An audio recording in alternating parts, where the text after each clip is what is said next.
Hello, everyone. Hello, everyone. There we are. Okay, I succumb to peer pressure. Mike is wearing. Mike, I guess you've been reading all the NHL reports, huh? Yeah. Anyway. I have the sniffles. Right. No. It's not right. All right. Well, it's the red day. It's red Tuesday, or it's Thursday. Anything can happen Thursday. Anything can happen Thursday. Good reference. Nice reference. I like it. I want to throw something out there just really quickly to start with. A friend of mine was getting rid of a TV. I am slowly working my way away from cable television. I'm almost there. And Dan, I found the ultimate tool for this. I mean, I've tried to, I have Apple TVs here. I have Roku boxes. I've got Amazon TVs. I've got all of these little things, and they're all great. But the TiVo Romeo, by far blows everything else out of the water, because you hook up a regular antenna to it, like just so you can get really good antennas now. And what's amazing to people who haven't had life without cable for a long time is all the over-the-air channels that exist right now. There's a ton of them. I mean, it's every channel. Like the major networks have 3 or 4 channels on them. So you tune to channel 6, and there's 6-1, 6-2, 6-3. Because when it went digital, that just became easy to do. So there's about 40 channels that I can get from my house over the air. As crazy as it sounds, like 40 channels. Wow. You can probably get New York stations, right? I can get some New York stations. Yeah, I can almost getting channel 9. And I WOR, right? Right there. So I think if I get a better antenna or put it on my roof, I probably would get it. So anyway, the TiVo Romeo, OTA it's called. It's $49. Okay, and with that you get, you plug your antenna into it, and that'll take any and then you do have to pay $14 a month TiVo thing. Okay, so it's not completely, it's a little bit against, but it's not $140 a month like your cable TV bill, right? So it's $14 a month. And you're probably, if you're going to do this, you're also going to have like a subscription to Hulu, a subscription to Amazon Prime, Netflix, these kind of things. So you're going to all add up to like maybe $40 a month, $50 a month at the end of the day. Where it's still better than like $150 a month or whatever. So the TiVo Romeo, OTA it's called, and there's a TiVo Romeo that does cable too. That's like $300, but the over-the-air one is only $50. It has Netflix on it. It has Amazon on it. And it has Hulu on it, Hulu Plus on it. It also has Vudu on it, which is like an online, another movie service. It's got a great YouTube channel on it. So if you like something, and TiVo has always been phenomenal. Interfaces of the TiVo DVR, you guys had TiVos in your day before. Yeah, I mean the TiVo DVR and interface is just so pleasing compared to anything else that you'll get on your cable box, right? So you get this. So now you search for things you like. Like I put in NHL just to see. Just search for NHL. It found anything that was on the air on NHL. It found anything that was on any of the service I subscribed to on NHL and put it all into a box. Huh.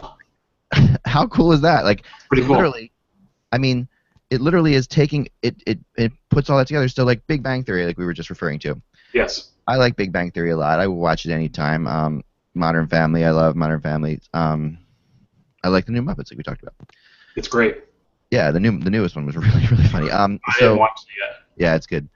So I put in Big Bang Theory. Okay, it knows that we subscribe to Big Bang Theory on Amazon, so I get it because that's how I usually watch it. Because we only have cable in one room in our house. Like we only pay for one cable box in one room of our house, and I just move it around from there. Like I have a sling box, I can move it to different places.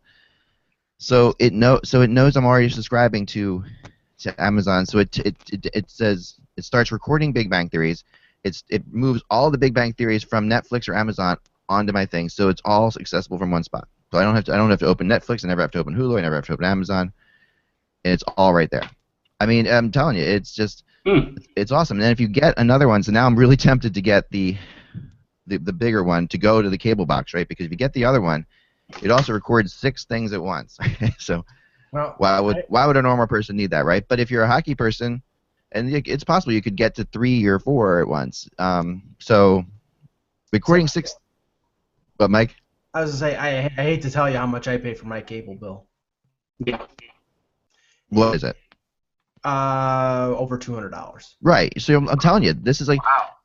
Well, mine is over $200 too because it's also your internet, right? So it's a lot of things. So. Yeah, mine's a lot of things too, but it's like 155. Well, no, That's about right.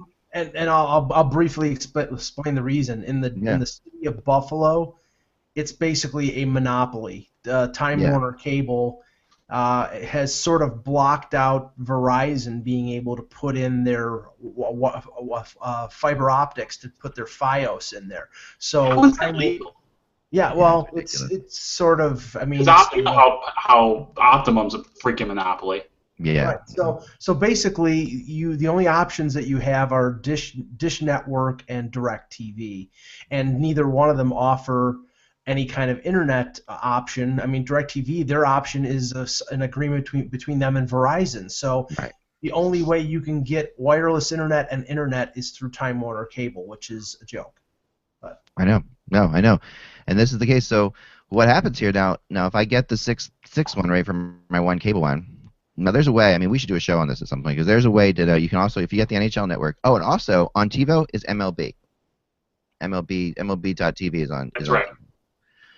Which means eventually NHL will be on TiVo. Yeah, it'll be because it's the same. It's coming from the same place. Right. So once NHL's on TiVo, if I now subscribe to Game Center, I'm golden. Now you could always have the issues of games that are close by and all that stuff, and there's ways to get around that too. But that are different and that are perfectly legal, but we'll explain another time. But there's ways to get around blackouts. There's ways to get around anything, right? So you can literally go from, and you're still gonna have to get a really kicking internet service. It's still gonna be a lot of money, but this is going to. It's not just that. It's just the way I watch TV now. This TiVo works for because it just makes sense. Like the way I watch television, I binge watch a lot of things. I'd rather do that. I'd rather watch 3 episodes at once of something than watch one episode. So it just fits. I mean, and so I'm just they're not an advertiser, but like finding a new type of underwear that you like and it just fits better. Right. I get it. Exactly. That's it. So anyway, that's all for that. They're not a subscriber. They're not an advertiser. I wish they were, but we'd be glad to take you if anyone out there is part of TiVo because I'm telling you, I would love to talk about this more because this is really good. So anyway, that's that. So we're gonna let's start the show. Today is October 8th, Thursday. Let me get the camera on me before I do this instead of Russ adjusting this. I know my chair is just like that was on you. Sorry, it was my bad. Hello, Hockey World. It's October. 8th. Hello, Hockey World. It's Thursday, October 8th, 2015. I'm Michael Agello. I'm Dan Petru. I'm Russ Cohen from Sportsology. And I'm Eklund, and you're watching The Red Hour on HockeyBuzz.com, sponsored by Taylor Swift's album, Red. Anyway, we are here today. We have had one night of hockey where it was road, sweet road last night in the NHL, and that was the case. There were some really pretty good hockey played, I thought, considering it was so early in the season. And I guess we're going to start there. Then we're going into a fun game that's going to be like a quick hit thing, but it's a fun game that you guys are doing on the blog or anywhere you want to. I have a little word challenge type game that we'll talk about. So yeah, but let's start with last night, and let's start, of course, with the game of the hour, which was the national game, which was the Rangers and Blackhawks, and the extremely long intro it's to still it. Going on, actually. It's still going on. Yeah, I know. Parts of it are still continuing. Everybody. They thanked washroom attendants. I know. When have you ever heard a massage therapist introduced to a crowd of 20,000 people?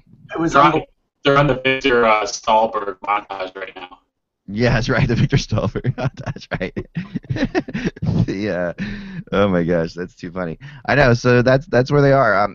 But however, all that being said, during the show last night, I don't know if you guys saw this or not. I made an appearance in their intro piece.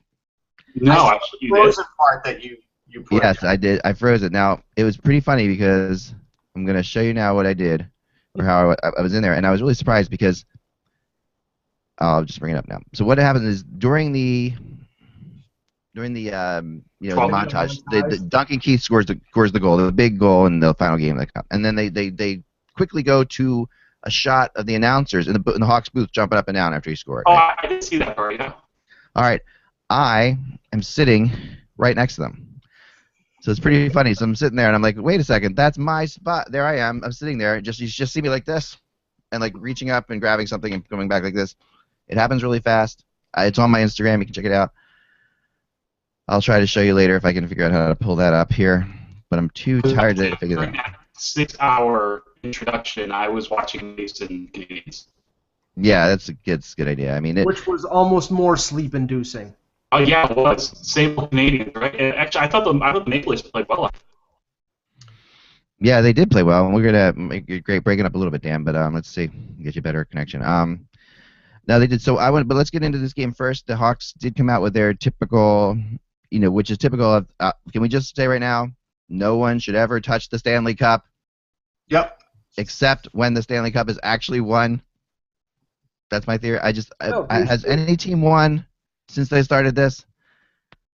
I don't think they have. I might be wrong. They should eliminate, or what they should do is they should have this ceremony the hour before the regularly scheduled game.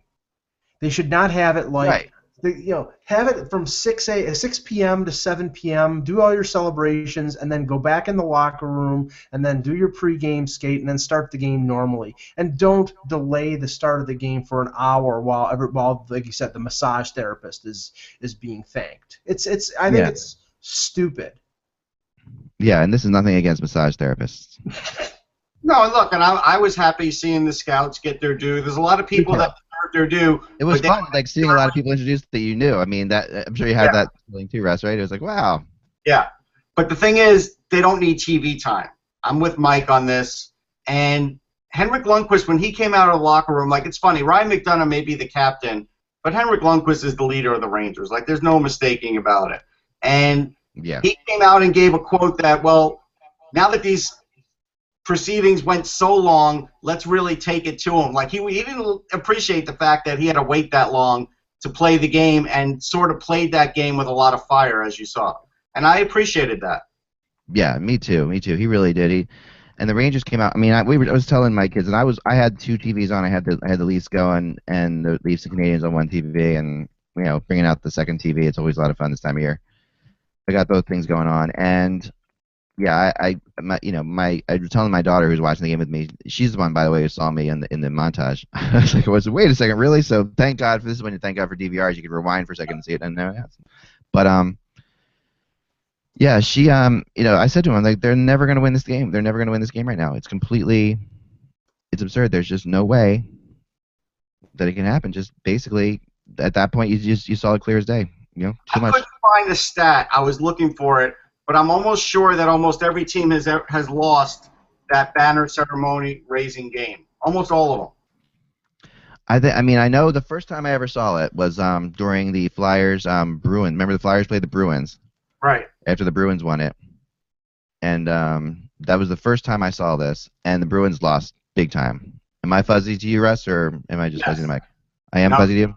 Now you're clear. You just clear it up. Okay, it's usually once I mention I'm fuzzy that I clear up. It's a little better. Yep. All right. Oh, here it is, guys. By the way, so here I have it. Okay. I put this Looks up. like it's a Bruder film. Yeah. So that's me right there, sitting there. You can see that's my head right there, if you can see. So that's it. That's it. Anyway, so there you have it. It's the Umbrella Man in Dealey Plaza.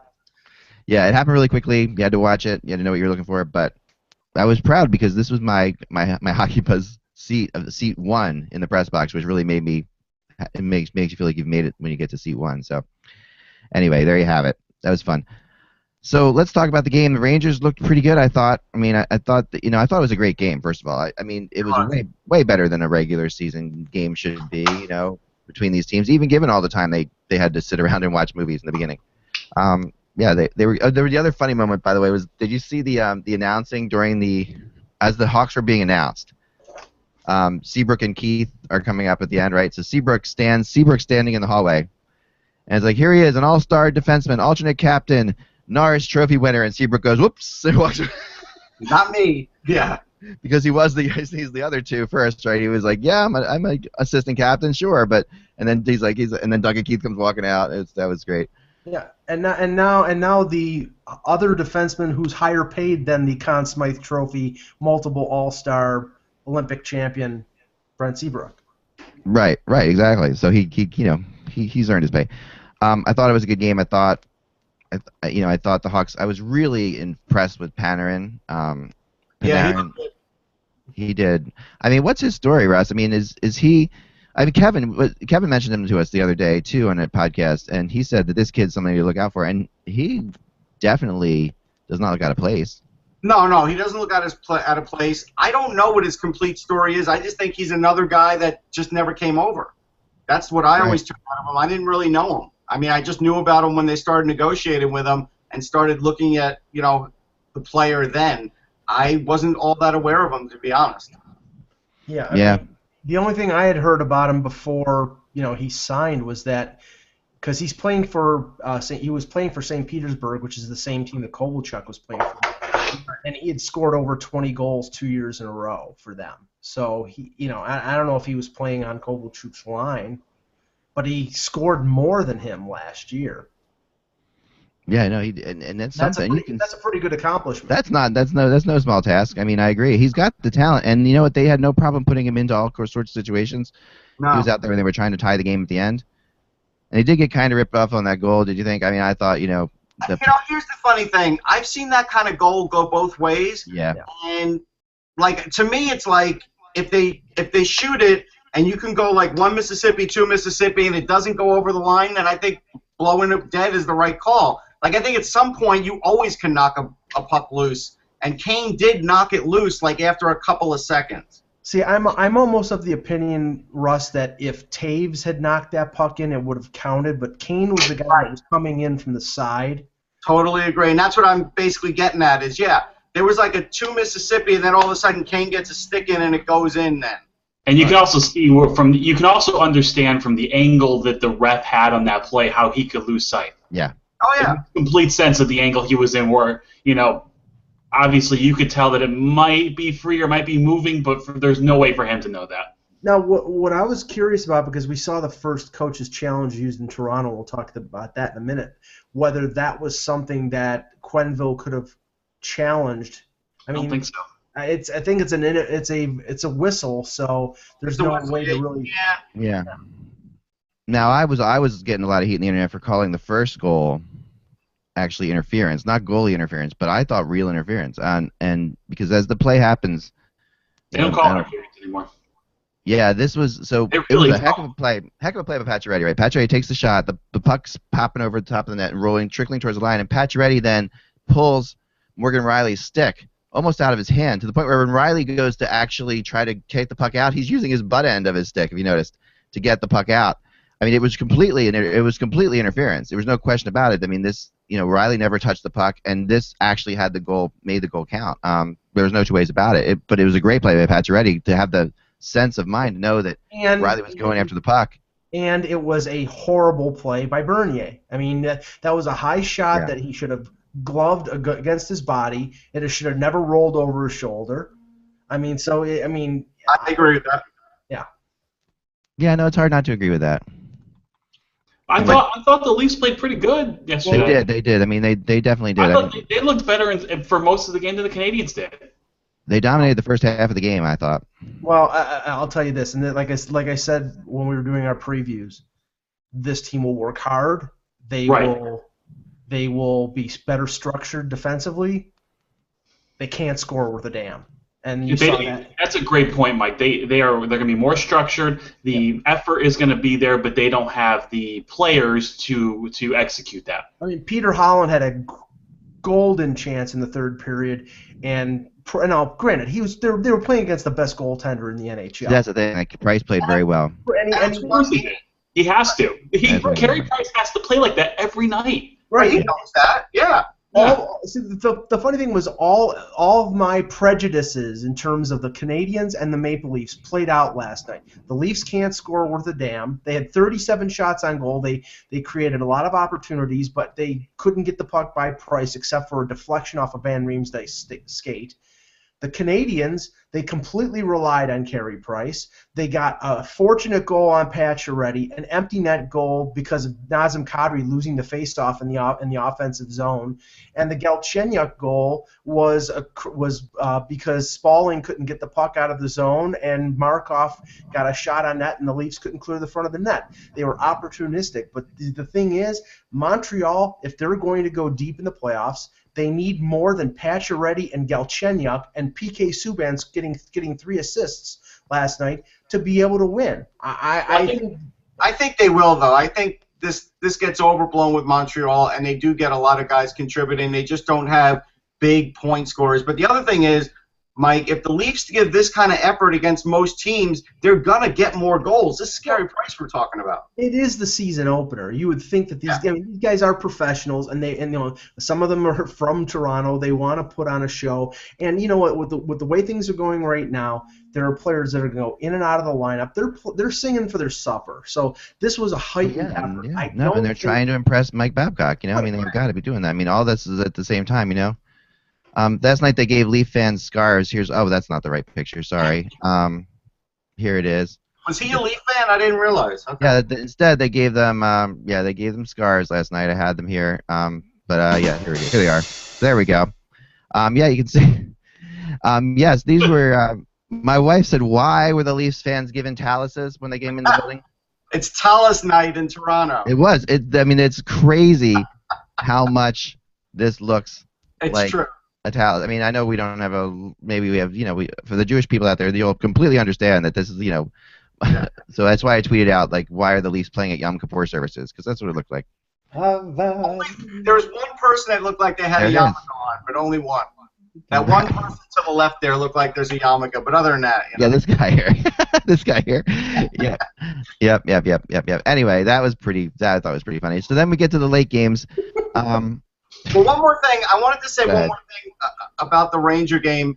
The Lindbergh getting that first goal was pretty good because I always felt like he was good enough to make it last year, and I probably had voiced that more than a few times. And he really came through. I mean, this is a guy now that they have a real spot for, and the lineup looks so much better without Tanner Glass. That's the other key.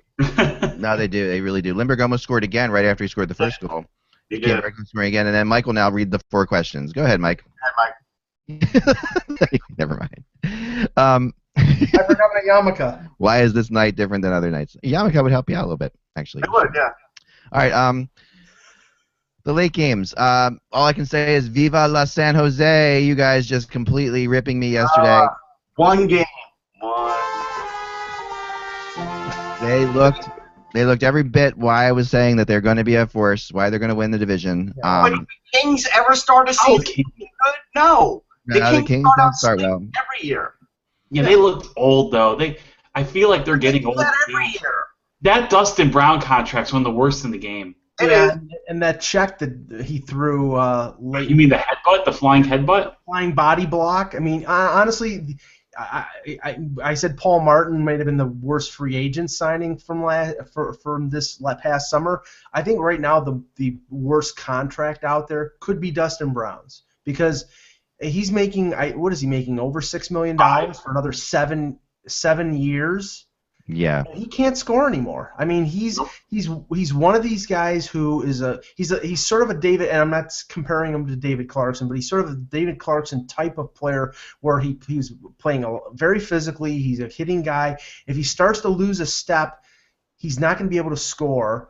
And eventually, that contract. I mean, right now I think it's an albatross, but as it goes deeper and deeper, it's going to be terrible for that team. That contract. Sure, like I said, I think he's Trevor Linden. I watched Trevor Linden as a very talented offensive guy for the first, 8-10 years, and then I watched a Trevor Linden that was this gutsy, gritty captain for however many other years he hung on. Yeah, but he was still getting 50 points a year. Right, exactly. And if I think Trevor Linden's a much better player than Dustin Brown. I feel like Dustin Brown's becoming. I don't want to put him in.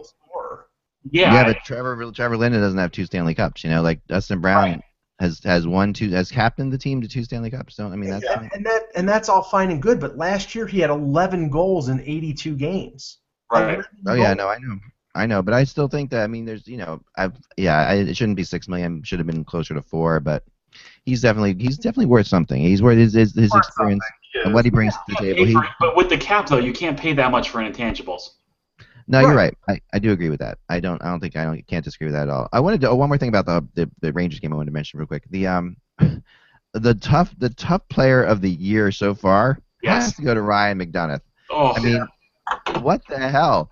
if any of us took a slap shot to your Adam's apple, like which is like the most delicate, one of the most delicate parts in your body, he takes a shot to there, literally gets up, looks like he can gasping for breath. I mean, I'm sure that things are swelling around his esophagus. I'm like, take the guy to the hospital. Oh. He's ridiculous. He is. In that regard, he'll never come out of it again. The fact that he's back on the ice for the next shift. Yeah. I would be sending you flowers right now in the hospital. I know. Any of us would be out at least a week of our jobs, at least, and we would be in the hospital. Because there's no question. We would have stayed in the hospital overnight. I can't imagine that it wouldn't be something you'd have to watch carefully because, I mean, if that swells there, you can't breathe. So that's just, that's but insane. They do have guys. But they doesn't watch need to these breathe. guys closely. They do.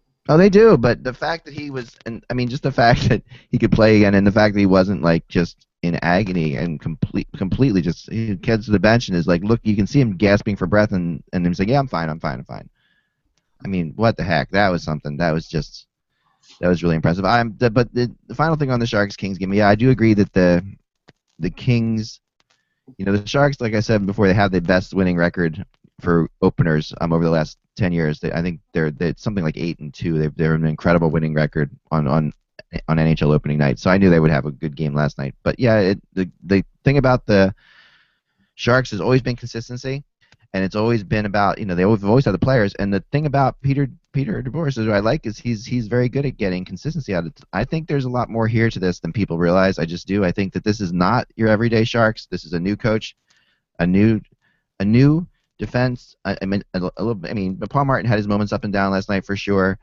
but a new goalie and also a really good Joe Thornton last night. I mean, Joe Thornton was outstanding in that game. Shot the puck. Listen, no one is ever going to accuse Joe Thornton of not being good. Joe Thornton has always been good. He's just never been a good leader, and he's never been great in the playoffs. That's what Joe Thornton is. Yeah. He's got like a lot of A-Rod, Peyton Manning in him. He does. Yeah, but to see him, like I wrote on Twitter, he's in the zone when he's shooting on a 3-on-1. Like Thornton is always a pass first player, right? And he comes in and he fires that shot, and he disguised his pass perfectly, which is why I don't think Quick ever thought in a million years Thornton was going to take that shot.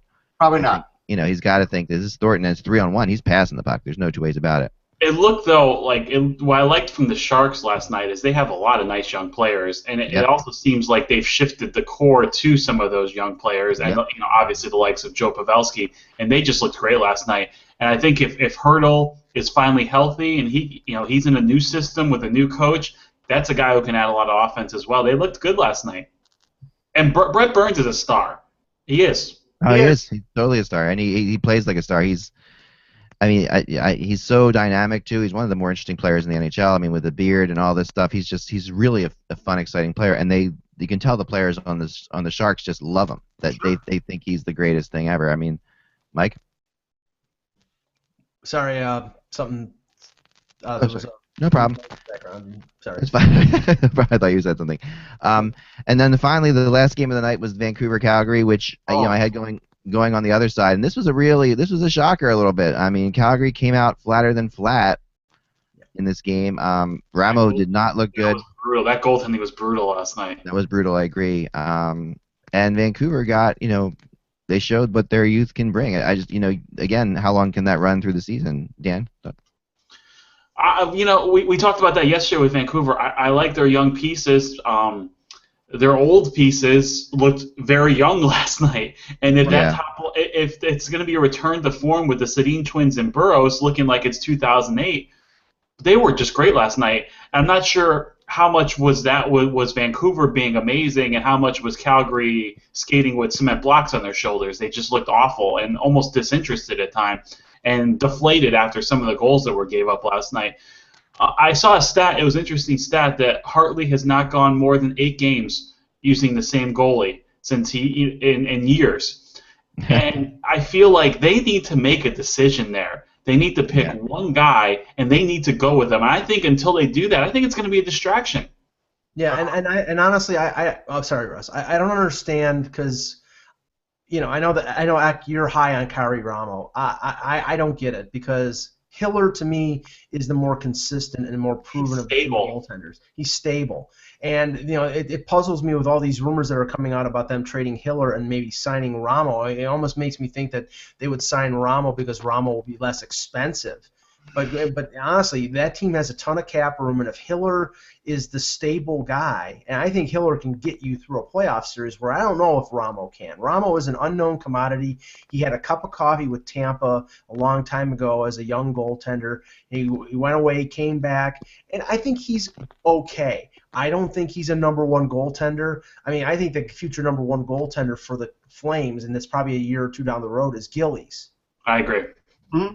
But until then, then that might be the case. Who can we sign as a stopgap for a year or two until Gillies is ready to take over? And maybe they think they can do that with Ramo, and maybe Hiller wants a long-term deal. But in the short term, for this team to make the playoffs, I agree with what Dan said. Find out who your starting goalie is and go with them, and stop this going back and forth crap. Yeah.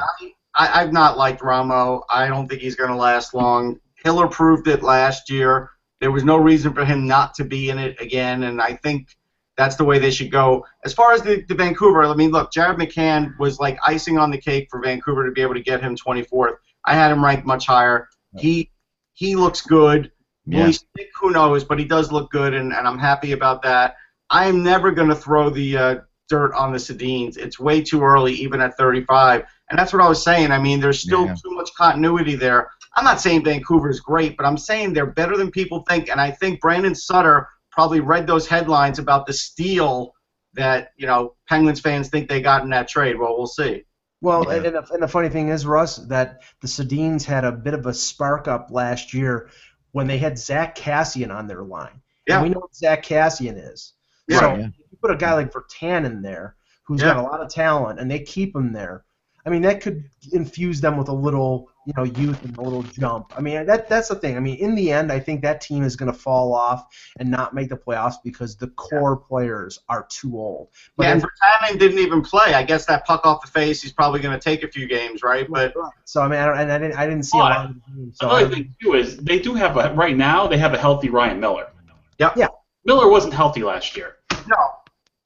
Yeah, that's a big deal. Ryan Miller still healthy. Ryan Miller can make up for a young core. And he's still a very good goalie. And he better be healthy because Markstrom is out. So unless you want to go with Richard Bachman every once in a while. Bachman's not terrible, but I mentioned Miller yesterday too because I don't think he's completely finished either. And so, I think Vancouver probably has this other run in him for a year or two. No, I mean he's in his mid-30s, but goaltenders can still put up great years even into their late 30s. Like as Bachman Turner Overdrive has proven. So let's go. We're going to talk about Bachman. BTO. Come on, you're not a Bachman Turner Overdrive fan, Mike? I am. It was just a bad one, a bad joke. Okay. All right. Well, hey, it's only the second day of the season. My best here. I'm just driving the bus, man. Driving the bus. All right, here we go. We have a game that I've designed here, and the way this works is I actually raise the stakes because Captain Neo's away, and I'm going to get killed when he gets back for this. But anyway, I wanted to put something out there just for fun. So I had a lot of people challenging me last night on the stuff I was saying on Twitter, which is typical. And that's fun, and I love it. This is how it works. I get it. I don't take it the wrong way. So I said, why not actually put your money where your mouth is? So I'm challenging my readers and listeners to the Hockey Buzzcast and you, 3 young gentlemen here today. To beat me in this contest, which is 20 verses, and so we're going to go through goals, and basically this is just a simple thing. As I've said many times before, my favorite publication as a kid was Hockey Digest, and I always was a big fan of who is better, this or that. I loved when they did that, but better is a hard word to quantify, right? So in order to really do something that we can actually gamble on, I decided to just go straight up with goals, and the way this works is if I'm going to give you 2 players, this player or that player. Like, for example, the first one on the list is Alexander Ovechkin versus Phil Kessel. Who's going to score more goals? You're going to tell me who you think is going to score more goals. And if these players were to end up tied, with goals at the end of the year, it would go to power play goals. If that was tied, it would go to game-winning goals. Hopefully by that point we wouldn't have a tie. But and after that, I guess, is shootout goals? Is that where you're going? I guess we could, right? But yeah. So the idea we're going to. The one-time shootout goals gets a like a real stat out of it. Backhanded goals. One-timers. There you go. Tips, deflections. Yeah. He's a good tipper, like someone said last night, which I thought was pretty funny. You don't know what he's like as a tipper. Anyway, so let's start here. And so the way it works on Hockey Buzz is we're going to give away an actual customized hockey jersey to the person who gets the most of these right. And there's a tiebreaker involved here too, as well, because you have to pick the top 3 goal scorers in case there's a tie. The top 3 goal scorers in the NHL next year. And if that's tied, then it will be a contest designed by me in the playoffs between the tie. So we'll figure that out later. And I'll throw in this. You can throw that on, sure. Oh, you're going to sell the Talus? In terms of the. You want a Maple Leafs Talus? Sweat on it. That's terrific. A jersey. Then we're going to give away a copy of NHL 17, and then a bunch of Hockey Buzz T-shirts. Or no NHL 17, but probably NHL 16. No, next year, because this has to go the whole year. Wait a second. There's Hockey Buzz T-shirts? There are Hockey Buzz T-shirts. Yes, there are. Why are we not wearing any? I know, we should have them. Instead, we wore our red shirts today. Just saying. Yeah, no, I'll get some out to you guys. I'll build the brand. All right, you got it. I'll do it. I'll bring it to you. So what we're gonna do is we're gonna do this, and there's another level. So there's the one level, which is just everybody against everybody else. The other level is this, the season ticket challenge. If you're gonna go against me, if you think you can get a better score than me in this game, then if you do, I will give you a Hockey Buzz season ticket next year, which is a $20 value. If you don't, you'll buy one, or you'll donate, or if you don't want to buy one and you want to support me because you don't like me, you donate $20 to Hockey Fights Cancer, which is fine too. That's the contest, okay? So if you want to challenge me. If not, just challenge the group. So we're going to start off, and I tried to put these together with fun undertones, okay, and yet make them close to even. So the first one and if we don't get through all of them today, we'll I don't know if we have everybody back tomorrow or not, but we'll get everybody's lists. We'll go as far as we can today, okay? Because it's more fun to talk about it, and we've got a lot of time to do this. So let's start here with Alexander Ovechkin versus Phil Kessel. Ovechkin's the only 50-goal scorer last year. A lot of people say Phil Kessel could get 50. I'll start with you, Mike. Who's getting more goals? Ovechkin. Ovechkin. Dan? Ovechkin. Russ? Ovechkin. I agree. Yeah. I think Kessel will score 45 to 50, but I think Ovechkin's going to score 50 to 55. So Ovechkin. I'll say this though. I think there's a chance that Ovechkin that Washington's still good and Ovechkin doesn't score 50 goals. I think, and he could still have a really good year. Oh yeah, but even his bad year's around 50. Right. So it's going to be good. Next up, the battle of 2 guys that have always linked in my head because they were back-to-back years in first overall: Johnny Tavares and Steven Stamkos. We all know Stamkos is on a contract year here, and he can put up 50 or 60. So can Tavares, we would think. But let's start with you on this one, Russ. What do you think? Stamkos. Dan? Yeah, Stamkos. Mike? Stamkos. I think he's going to put up big numbers to hit the jackpot. All right, I'm going against you. Tavares. I go with Tavares on this one. I think Stamkos isn't a big goal scorer anymore. I just don't think so. But I think that he'll never had 40 goals though. I know, but I think this is his year. Okay. I'm really high on Tavares. I hope you're right. Next up, 2 guys that I was comparing this week because I said I thought one was going to be bigger than the other, so I thought I'd throw this into the list. Vladimir Tarasenko versus Nikita Kucherov. Last year they were separated by only a few goals, which was kind of surprising. When I looked at it, I was surprised that they were pretty close. So let's start with you on this one, Dan. Tarasenko. Mike. Tarasenko. Russ. Tarasenko. I'm taking Tarasenko as well. Even though I've been talking the one talk, I gotta give out season tickets here, so I gotta really go with what I think on this one. I think this could be a battle, and I'm gonna kill myself if Kucherov beats him on this one because I really like him a lot. All right, so number 4, Jacob Voracek versus Claude Giroux. 2 players who play together. Both get their share of goals. Both are good assist guys. This is your turn, Mike. Voracek, Dan. Giroux. Russ. Voracek. I'm going Giroux as well. I think Claude's gonna have a really big year, especially going into the Team Canada thing. I think he's gonna really want to make that Canadian team next year. I think we could see a big year out of Voracek. I think both could score in the 40s though. I think they could both have really good years, and still the Flyers wouldn't be very good. Thanks, Mike. I got it. Okay. Next up. Oh, sorry. Okay, that was Russ. Sorry. I appreciate it. I spelled Kucherov in the wrong of my thing. Wasn't gonna tell anybody. Jeez, come on. I appreciate it. That was really slick. I'm not very smooth. I believe me. I know my spelling is horrible, so I appreciate it. No. Next up, another battle of duos, right? Because there are some duos on this. Evgeny Malkin versus Sidney Crosby. Tough one. This is yours, Russ. You start. Crosby. Dan. Crosby. Mike. Crosby will benefit from Kessel being on his wing. He's a good playmaker. Crosby. Man. I'm going to go with Malkin. I just think that I don't know. I have a really good feeling that Malkin this is going to be a huge year for Malkin because I don't know. I like his line mates too, and I do think Kessel will eventually be with Malkin as well. So next up, the battle of the two young superstars in Ottawa. Well, superstars, I wouldn't say that. Superstars in Ottawa? Well, they're stars. Okay, let's call them. They're both definitely stars. They're both top scorers. Who is this, Danny Heatley and Daniel Alfredson? Mike Hoffman versus Mark Stone. All right, so they'll start with you, Dan. They're good players. I wouldn't say they're stars. Okay. Wow. Stone. Stone, okay. Mike? I'll go with Hoffman. Good one.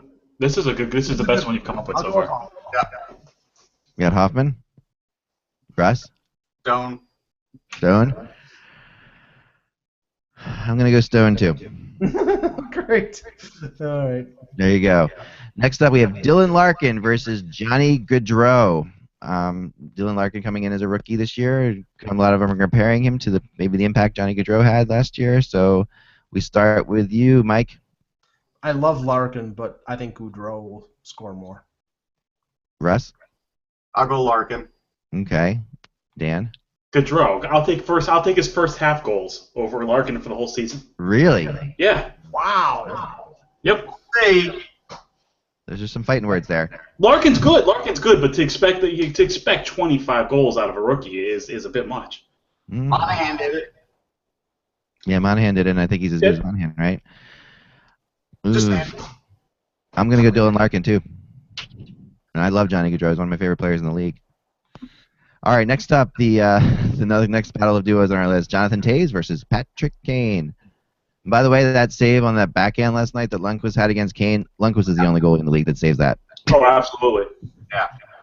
That game should have been tied. That's Kane's killer backhand that he never misses on, and he put that right underneath the crossbar, and Lundqvist was back into his net and yet upright enough to stop it. What a save it was. All right, so we'll start with Mike on this one, I think, right? With me? Oh, I was just getting off the phone with the Erie County DA. Hey. Jeez. Kane. Kane. Russ? I'm going to go Toews based on games played. Yeah. Dan? Kane's never scored 30. Toews is very consistent. I'm going to go with Toews. I'm going with Toews, too, just based on, even if he plays the whole season, I think Kane's He's consistent. You can write him down from 28 to 30 and 65 to 65 points every year. Yeah, I agree. Now, Sean Monahan versus Tyler Johnson. I think this is a good combination. Let's go with Dan. Monahan. Mike? Monahan. Russ? Monahan. All right, I'm going to go Tyler Johnson on this one. I like Johnson. I just think he's more of a distributor. Mr. Counterintuitive. Yep. I know. No, I think Tyler Johnson will have a really big year. So do I, but I just think Monahan. Yeah, no, it's a tough battle. And now we got a Montreal-Toronto battle. I had to throw one in there. Alex Galchenyuk, who did score last night, versus James Van Riemsdyk. We'll start with you, Russ. I'll go JVR. JVR, all right. Dan. JVR. Mike. Well, I think JVR is going to lead the Leafs in scoring and score less than 50, so that would. This is goal scoring. I guess I'll have to go with Van Riemsdyk. Yeah. This is only goals. Somebody's got to score 28 goals in that team. Yeah. It's only goals. Yeah. I am going to go JVR as well because I don't trust Therrien to keep Galchenyuk's minutes up as the season goes on. So that's the bottom line with that one. Jason Zucker versus Zach Parise. I like this one. Jason Zucker really was good last year for the very few games he played. Yeah. And Parise, always scores, but doesn't score quite at the pace he used to score. So this is a battle between the two Minnesota kids. What are your thoughts, Dan? Parise. Parise? Mike? You pointed out the reason why I'm going Parise. Zucker has got to prove that he can stay healthy, so Parise. Right. Yeah. And he's consistent. Parise's not exactly a picture of health either, by the way. No, but he still finds a way to put up 25. Yeah, true. Russ? Zucker. Yeah, I'm going Zucker too. I agree. I really like Zucker. I was gonna do Zucker versus another one, but I'll tell you about it later. All right. Next up, Brandon Saad versus Ryan Nugent-Hopkins. I think this is a tough one because these guys are really really comparable statistically as the things go through. Brandon Saad, RNH. Let's start with you, Mike. Saad by leaps and bounds. Really? Okay. Yeah, I think Nugent Hopkins will have less than 20 goals. He'll have a lot of assists, but he'll have less than 20 goals. Okay, Russ. I'll go with Nuge. All right. Dan. I think if you put Saad against Hall, that will be really tricky. But I think Nuge is going to have a great year, but I think he's more of a distributor as well. I'm going to go with Saad. That line is going to be electric, and Saad's the finisher on that line. I'm going with Ryan Nugent-Hopkins as well because I honestly think that he's not. I think the way Columbus plays, they do not score a lot of goals. They're gonna win games, but they're not gonna be set up to be that much of a scoring machine as Chicago was. That first line in Columbus is going to be really notice good. The dynamic? It's me and you against Eck and Russ. Yeah, that's what's going on right now. I know. That's pretty We're funny. America's team right here. All right, Pavelski. What? Pavelski versus Pacioretty. Now both have already scored. Pavelski has 1 goal, right? This is a good one. This is a real good one. Pacioretty has 2. Yeah. So I mean, Pacioretty has 2 already. Pavelski got 1 already. So and Pavelski got 1 taken away from him last night. So let's start with you, Dan. Well, I think you guys know who I'm going to take here. I got to stick with my boy from the Fairfield Blues, from the great state of Connecticut, Max Pacioretty. Enough. Mike. Pacioretty. Pacioretty, okay. Russ. Pacioretty. Oh, I'm going Pavelski all the way here. You know what? I have both on my fantasy team, so all the way. All right, now the battle of the Central Division. Both of these sound like things you could order at a Jewish deli. Russ, Jaden Schwartz or Thomas Tatar? I'm going to go with Jaden Schwartz. Jaden Schwartz. Dan? Jaden Schwartz. Mike? I don't like tartar sauce on my fish. Jaden Schwartz. Jaden Schwartz, all right. I'm going to go with Jaden Schwartz as well. That was a clean sweep there, was it? Yep. It was, yeah. Well, I was trying to get rid of that sound, sorry.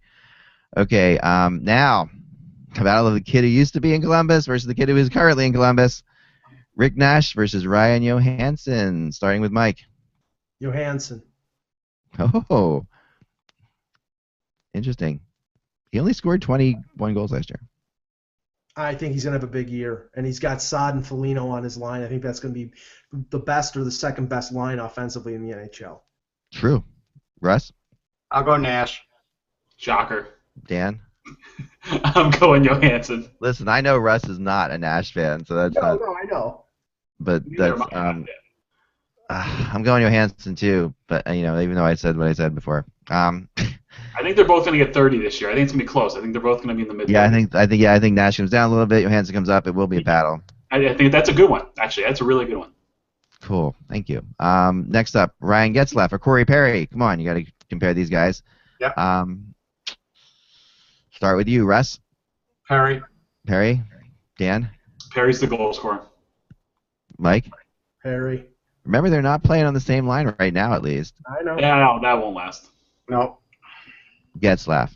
I feel like he just did that out of spite. He's like, screw you guys. He Like, did. Because Mr. Counterintuitive. I am actually I've always been a Getzlaf fan. I don't know why. I'm not a fan of Getzlaf. I know, but I'll take. I always root for Getzlaf. So like part of my problem with fantasy games in general are this: I will pick players that I want to root for. Like I can't pick against a player Because I don't want to watch the game and like be my team lost, but that's okay because that player I have on the other team scored. Yeah, I want to root for Darcy Tucker, but Matt Sundin was the better player. I know, but I'm just saying, that's part of my problem with this one. Now, Can I throw one out? Can I throw one out? Yeah. Go ahead. I've just been thinking. This is fun. Steve Webb versus who? No, Yevgeny Kuznetsov Okay. against Ryan Strome. Ooh, this is just Two a bonus. young players on the way up. Yeah, it's just a bonus. No wagering officially here. I'm gonna go with Kuznetsov. Yes. Yes. That's what happens when you spade your dog, I think. But yep, that's exactly it. Got it. Kuznetsov for me. Got it. That Russian guy for me. Do you think Strome? No, that Russian guy for me. I'll take Strome. Yeah, I think it's possible. It's very possible. I mean, Russians in their second year could be anything, but I liked what I saw of Kuznetsov. I do too. I think two guys That was really good. I think these are two really good guys on the rise here. Right. No, I do agree. Don't make him say that name again. Don't make me say that again. Jeez. My favorite Russian name ever was Ivan Kachikakov. I thought that was awesome. And I'm just throwing it out there. It's an actual name that I really heard. I have one to throw in if you. Yeah, let's throw it in. Then we'll get back to our list. Continue, Mike. What do you have? Since there's not one matchup on this list between defensemen. Yeah, I thought about that. How about Erik Karlsson versus Drew Doughty? Okay. I'm going with Doughty. Huh. I'll take Karlsson. Mm-hmm. I'm going Karlsson. I'm going Karlsson. Okay. Only one takes these other things. How about Karlsson versus Ekman Larson? I was thinking that one too. I was thinking about Ekman Larson, but Arizona is so pathetic. Yeah, but he scored 22 goals last year. I know. Score goals again. Yeah. All right, but let's get back to Jeff Carter. This is the battle of the trade. Okay, Jeff Carter versus Wayne Simmons. Stepping back in time a little bit, these guys were traded for each other. So let's go with you, Russ. Simmons. Dan. He's on my fantasy team, Simmons. Mike. Simmons. Carter. I just don't think they score in Los Angeles. I wrote these down beforehand. I'm not just making these up. That was so much of a reluctant vote. It's not. Yeah, you don't have to. I don't want to root for them anyway. No, no. You were put in the position of taking Jeff Carter, and you didn't like it. No, especially when you three took Wayne Simmons. That's what I was hoping. I was hoping I could take Simmons. I'm like, like everyone else takes. All right, Philip Forsberg versus Pavel Datsyuk. All right, sorry. Philip Forsberg versus Pavel Datsyuk. We know Datsuk's hurt right now. He's expected back in not too long. Datsuk's always hurt though, and he still always puts up 20 goals. Forsberg, rookie second year, sophomore slumpish possibilities. You never know. A lot of pressure on him to score, right? So let's start with you, Dan. That's a good one too. Thank you. Forsberg. Mike. Yeah, I think I have to go with Forsberg. Datsuk, the age, not only the injuries, but the age may be starting to catch up to him too. So I'll go Forsberg. Russ. Forsberg. Here comes. Go ahead, say it. Wait! Don't say it yet. Don't say it yet. Okay, go ahead. Forsberg. Oh. Yeah. But I know that Datsuk is going to get that. He's going to kill me. He did that. Two more to go. 19. This is the battle of two players that are they over the hill or where are they? Eric Stahl versus Patrice Bergeron. Patrice Bergeron is not over the hill. I know these are two players who Concussion, that's his big thing. Yeah, they're both definitely not under the hill. They're on top of the hill heading downward. They're 6 feet under the hill. Yeah. They've had their better days behind them. They're both right around 29, 30. Yeah. But I don't think. Yeah, well, maybe I don't. 31, and I think Bergeron's 29. All right. You're right. Okay. All right, so maybe I'm wrong. Maybe they're on the hill. But all right, let's start with you, Russ. I'm gonna go Stahl. Stahl, okay. Dan. I'm gonna go Stahl. Mike. The motivation for UFA money is there. Stahl. Yep. All right. I'm gonna go Stahl as well. Okay. I think Stahl's going to be around 28, 29, and I think Bergeron's going to be about 24. Right. Yeah. Yeah. I mean, the motivation factor is the key, and not to say that Bergeron's not going to try, but Stahl could get traded to Stahl could be a really good rental too. True. Dan, True. I've been saying, and I will say this: one of two teams, Anaheim or Montreal, who have the cap room and also the need for another big forward. I thought Minnesota would be a good home for him too. Yeah, but they don't have the cap room unless they trade him back Vanek, and I don't they think got tons of bad contracts, so I'm sure they could send a little bit back. Right, but that's the point. Carolina doesn't want to take him back. True. Do they have any bloated and expiring contracts? Not really. No. Minnesota's got their big contracts or at least Minnesota's contracts are. I mean, relevant. Vanek's got 2 more years. Okay. Yeah. All right. Finally, we have to do it because it's the law. McDavid or Eichel. So we'll start with you, Mike. Jack Eichel. Eichel. Okay, Russ. McDavid.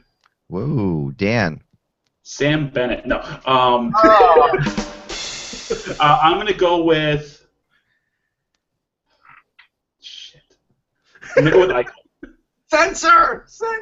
Eichel. That's all right. We can say that. I'm going with Eichel too. I'm gonna go with Eichel too. Well, there you have it. And if you think you're better than us, yes, and I'm please pretty sure try. there's a lot of people nodding their heads right now, but that's okay. There's a lot of people that think they're better than us for sure, and that's what I want to see. So yeah, let's and they may be right. Get your picks up there. I'm gonna add my picks to the blog, and then I'm gonna see what Kevin are voting against Mike anyhow. So yeah. So I'm gonna get Kevin's votes. I'm gonna get Ty's votes, and I'm gonna get And somebody's gonna write them down. Yeah, I'll write them down. I'm already getting yelled at, by the way, for taking Stamkos over Tavares. Oh yeah, no, that's a big one. This does not include the playoffs. One of the youngest guys to ever get 500 goals. Like, I don't know how you not take him. Yeah. Oh yeah, Ovechkin's gonna get 500 this year, right? Yeah. 475, yeah. How about who's what 20 games isn't it what's his name oh gosh Schultz Schultz on the Flyers is 20 games away from 1,000 games played in the NHL. Yeah. Nick Schultz, that's crazy. It is. Really? Nick Schultz, I mean to be like a journeyman, like under the radar player for 1,000 games is something. That's impressive. You can play 1,000 games in the NHL, man. You did something right. Yeah. And yeah, he's really, very few people would think of him as like a star in any way, shape, or form. But he's a nondescript guy. Like, he could walk down the street, you wouldn't know it's Nick Schultz. Like, he's just one of the nicest people, though. He is. He just does his job. He really does. He really does. He was a huge pickup for the Flyers last year, and they re-signed him. To not a huge contract, but a really reasonable contract. They just turned out well tonight. So tonight's games, guys, we get some good ones on tap. Of course, the Flyers get going tonight with against a little unknown team called the Tampa Bay Lightning in Tampa. The Islanders get going. Do the Islanders get going tonight? Tomorrow night. That's right. That's what I thought. The debut of Jack Eichel against, I believe, the Ottawa Senators in Buffalo, and McDavid against the Blues. Now, here's something I do want to bring this up because it was brought up online. Go ahead. And I piled onto it. It was brought up online like, hey, McDavid's debut is not on national, American television, and it should be. And I brought it up where if I was the schedule maker, I would have had McDavid, Eichel as both of their debuts on national. Why didn't they do that? Why didn't they do that? Why didn't they play them against each other? Buffalo? Yes. That's NHL marketing at its finest. It would have been huge. Well, You're not telling me everybody would have watched that? This is the side effect of having McDavid in Edmonton. I mean, I think here's another thing too. It's also a side effect of feeling the need to put the Blackhawks on every night. Right. It's NBC is the Blackhawks, the Penguins, the Flyers, the Rangers, the Bruins. Yeah. But conversely, I'll play devil's advocate. And as like a Met fan in baseball, you turn on the MLB Network, and 50% of the time it's Yankees, right? Well, there's a reason for that. I know you told us because the Yankees are king. But still, there's certain demographics too. But I don't care. If you wanted to market your young players, you should have had Edmonton against Buffalo, both of their debuts, it would have blown up everywhere. I agree. They should have played each other, to be honest. Yep, that would have been fantastic. They should have played them against each other. Why not? I mean, just play them against each other. That would have been incredible. It could have been the game of the night. Everyone would have watched it. You would have had enormous numbers. I'm pretty sure the Edmonton plays Buffalo in March the 1st, I believe. I believe that game is going to be on NBC Sports Network. Good. That will be March. Like, you need to strike while the iron's hot. Well, no. Yeah. I realize that, Russ. I'm just saying that I believe that is the first time Edmonton will be on NBC. Well, the only good thing is center ice is free, so you can watch the game tonight. Yes. This is, I was wondering that because I know it was free last night, and I was thinking to myself, free for 2 weeks. It's free till the 27th of October. Right. Yeah, and I'm definitely going to watch some of both tonight. There's no question. But, boy, I'm just telling you, TV numbers, like if I worked at NBC, I would have demanded that game from the schedule. And they'll tell you, oh, it's a Canadian market, and we can't put a Canadian market on. Right. Well, that would have been. That's exactly what they'll tell you. American hockey fans would have loved it, I agree. There would have been a better chance for McDavid to be on NBC if he had gone to Arizona, or if he would have gone to Buffalo. I agree. Or even if he had gone to Toronto, because. But that's crazy. I think at some point, even Canadians want to see other teams. They don't want it like Hockey Night in Canada is one thing. That's just like a cult thing. I get it.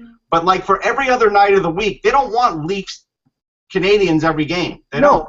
No, but and you know this, Russ. There is this parochialism when it comes to Canadians in terms of TV and hockey. I mean, it even spreads to other sports. You should hear all the commentary right now about the Blue Jays game being on at 3:30 in the afternoon for American television. They don't care about American television. They care about Canadian television and people being able to watch the game instead of having to take off of work to watch the playoffs. Sure.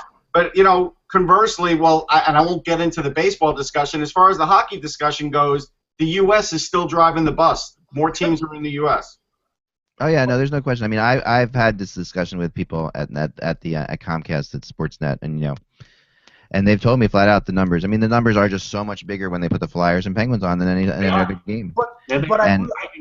I really wish, and I don't get me wrong. That's why this would have been a good tester. Sorry, Mike. Yeah, this would have been perfect. I completely understand NBC's motivation for centering their coverage on the big northeastern media markets and Chicago, Philadelphia, Boston, New York. But to spread the game, the Islanders need to be on there. The Capitals. Would it kill them for an Islanders Capitals, Islanders Penguins, Islanders Rangers on real rivalry nights? Yeah, instead Islanders of a Rangers on real rivalry night is necessary at this point. Necessary. Yeah, no, that's totally true. I mean, I think they could have gotten away with. I mean, they should have had Chicago and the Islanders maybe opening as well. I know the Islanders tell you this bizarre thing where they finished their season series with Chicago in this first weekend. That's the Islanders game is on NHL Network on Friday. I mean, they went original 6 yesterday. That's fine, but I think I did see that Stadium Series games still outdrew that game. A couple of Stadium Series games. Dan, I'm actually surprised at that because I thought on NHL Network they would have Babcock going to Detroit as the game. No, it's Islanders and Blackhawks. Blackhawks again. There you go. Okay. Yep. Yeah. But I mean, it's the opening of Barclays too. Yep. Yeah, it should be. I mean, the first game, that should be. I mean, I agree. That should definitely be the day. Although that's just blackouts apply. So if you're in the New York area, you have to watch it on MSG Plus, and you will be hearing Jiggs McDonald, who will be appearing on the HockeyBuzzCast podcast tomorrow. Very nice. That's great. I really like Jiggs, and I grew up hating the Islanders, but I still like Jiggs. I'll be out tomorrow. I like him too. That's great. What a great get so early in the season. That's awesome. Man. He's really a nice guy. Yep. And then next week we have Kelly Rudy Rudy's and Pete Weber. Awesome. I don't know if I ever told you this story, but there was a girl that I used to work with in Roosevelt Field, and she had a dog named Rudy. And every time the Islanders won, she would say Rudy, Rudy, and I would get so sick of this. I would just I would just get so mad. That's awesome. Was it spelled like Rudy? HRUD? Right. I never asked her the spelling. It didn't get that far, but it just the idea of it. And Kelly Rudy's a great guy. Like nothing against him. It's just a fan in me back then. Boy, I just used to It's hate evil to make a dog have to spell his name that way every night. That's the only way you can get me to dislike a dog. I mean, it's not right. Right. So tonight's games, just to fill you in, we do actually have a way of finding out the games tonight. So instead of just telling me, just asking them who's playing. There's only one way you can get me to dislike a dog if you named it Gretzky. Yeah. Wow. And that's it in a nutshell. That's Mike in a nutshell right there. Anybody who feels that way about Gretzky, yep, for sure. Tonight we have Winnipeg at Boston. So Winnipeg is just playing a local game for them. Traveling. Yeah, if you have Winnipeg playing in Boston, why can't you have Edmonton being in Buffalo? Right, exactly. I mean, Ottawa and Buffalo. So it's gonna be a good one. No Hamburglar, as we talked about before. He's hurt. Philly's at Tampa. Edmonton's at St. Louis. I do. One of my buddies is going to be at that game, so we're going to get some reports on that. Hopefully, we'll get some good stuff. And I'd say the Blues fans are really fired up about that game. Carolina at Nashville. Two teams that should be in the same division in hockey. I mean, this is one thing that really bothers me still to this day, that these teams aren't. Because this is such a natural rivalry. That will change, Jack. Someday soon. I hope so. When Carolina's in Seattle. I didn't want to say that. Or Quebec City. No, these are great college football rivals, and they need to be in the same place.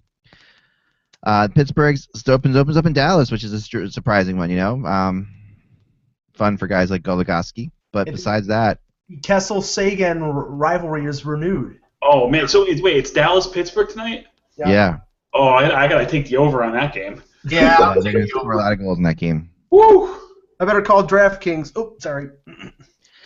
And the Wild will start off their season a mile high in Colorado. So that'll be those are the games on tap for tonight. Tomorrow night, and Saturday, there's a slew of games on. But tonight the big nationally televised game is the Islanders game, right? No, I'm sorry, we talked about it. No, there is no nationally televised game tonight, right? No, there isn't. There is. Minnesota, Colorado, NBC Sports Now. All right. Wow. Minnesota, Colorado's the game they're showing. Like that was the game that nobody's going to watch. Instead of Edmonton, St. Louis. Blues and Edmonton. Just name 4 or 5 premier games, and then that one. Yep. Even the Flyers Lightning, it would be Right. I totally agree. Like, no offense to either of those teams, it's just not a sexy matchup. It's not you've got Crosby, Malkin, Ben, and Sagan. If they're actually, that's the game right there. Or if you're not going to show Edmonton and St. Louis, that's the game right there. Yeah, Kessel. I mean, you've got top 10s. You got top 10 scores in that game. I have a feeling what the factor is that the crew that did the game last night would only have to fly to Denver from Chicago, which is a short flight, instead of flying to Dallas. Instead of flying to St. Louis? Or go to Pittsburgh. Seriously. They can drive it. They can drive to St. Louis. I know. That makes no sense. I mean, there is so much interest in that game tonight. I could ride a horse to St. Louis. They can get in the back of John Candy's van. And he probably would try to. You're right. They'll be playing polka tunes, Dan. Another great reference. I don't want to be overly critical or anything, but I think our points are valid. Like, I just wonder when they put these together if they ever do try and get outsiders' opinions, like other people, or they just put it together based on math. What they like. It's based on math. It's all based on ratings. I would bet that the Colorado thing is Minnesota, Colorado is going to outdraw some of these other games. There isn't. I agree. But I think it's based. This is my theory. It's based on the fact that they're working. This is the pre-hype to get people into Colorado, like because the Colorado Stadium Series thing. That's where I think this is going. They're gonna want because this is a team they don't usually play, hardly ever put on is Colorado. So you got to get people into Colorado. So this is a pre-hype to that. I mean, there's got to be other nights they could have done that because obviously you have with Eichel and McDavid both playing tonight. I won't even be tuning into that game. I don't think anybody is with the free preview going on. Right.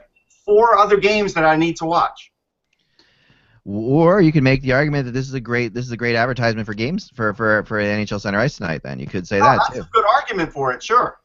You're gonna this shows you how cool Center Ice can be because this is a great night. You want McDavid's face on every bar in the country. You want all the sports bars in the country that throw the NBC game up. That's the game you want up there. Yeah, I think most of them will throw it up anyway though, because Game Center is free. Yeah, I don't know. Most of unless they don't find. I mean, they might not know because a lot of people. Exactly. Yeah. How many people know? Like, it's one of those things where you're in a bar, like, oh yeah, what's on? Oh, there's a basketball game on. There's a hockey game on. I'll put those on. They might not know. Hey, there's a free preview. Who wins that game, guys? St. Louis and Edmonton tonight. St. Louis. I'm going Edmonton. I mean, All right. On that note, Mr. Contrarian, thank you very much. I'm just saying. that's a great way to end it. Remember, without the buzz, it's just hockey. Talk to you soon.